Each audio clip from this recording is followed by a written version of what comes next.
आमदार रोहित पवार आपल्यासोबत आहेत। दादा, पहिली प्रतिक्रिया। आता मी एवढंच म्हणेल की महाराष्ट्रातल्या जनतेने लोकशाहीला निवडलेलं आहे, संविधानाला पाठिंबा दिलेला आहे आणि तोडाफोडीचं राजकारण, पैशाचं राजकारणाला याला धुडकावून कुठेतरी तत्वाचं राजकारण हे महाराष्ट्राच्या जनतेने स्वीकारलेलं आहे। दादांना रडण्याची ॲक्टिंग तुमची केली होती त्या शेवटच्या सभेच्या निमित्तानं, ती गोष्ट आणि आजची गोष्ट काय तुम्हाला फरक जाणवतोय? काय तुमची या निमित्तानं प्रतिक्रिया? नाही, महत्त्वाचं काय की बारामती लोकसभा मतदारसंघामध्ये तिथे असणारे जे सामान्य कार्यकर्ते आहेत, मलिदागांग मी म्हणत नाही, सामान्य कार्यकर्ते जे कष्टापासून लढले त्यांच्या डोळ्यातलं जे खुशीचा आसू आहे ते जास्त आमच्या सर्वांसाठी महत्त्वाचं आहे आणि ते अश्रू जे आहेत ते आम्ही वाया जाऊन देणार नाही। त्यांच्या हितासाठी जे काय येत्या काळामध्ये करता येईल ते आम्ही करणार आहोत। आता आम्ही बच्चा आहोत, ठीक आहे असं म्हणावं लागेल, आता बच्चा मोठा झालेला आहे, त्यामुळे हे असे जे काही स्टेटमेंट आहेत ते स्टेटमेंट शोभणारे नसतात। तत्वावर आपण बोलू शकतो, विचारावर आपण बोलू शकतो, विकासावर आपण बोलू शकतो।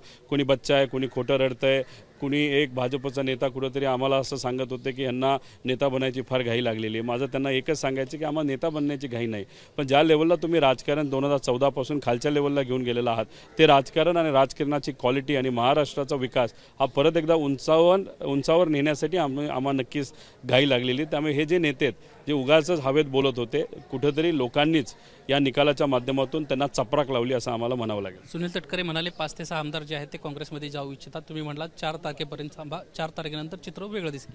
12 आमदार अजितदादा पार्टीचे भाजप जॉईन करतील आणि 18 ते 19 आमदार हे पवारसाहेब आणि आमच्या नेत्यांच्या संपर्कात आहेत।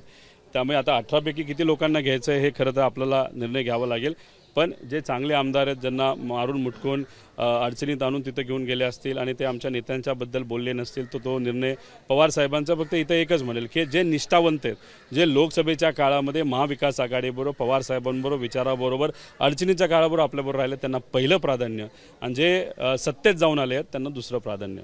रोहित पवार एबीपी माझाशी बोलताना असंही म्हणाले होते, जर ते परत येणार असतील तर मी पक्ष सोडेल।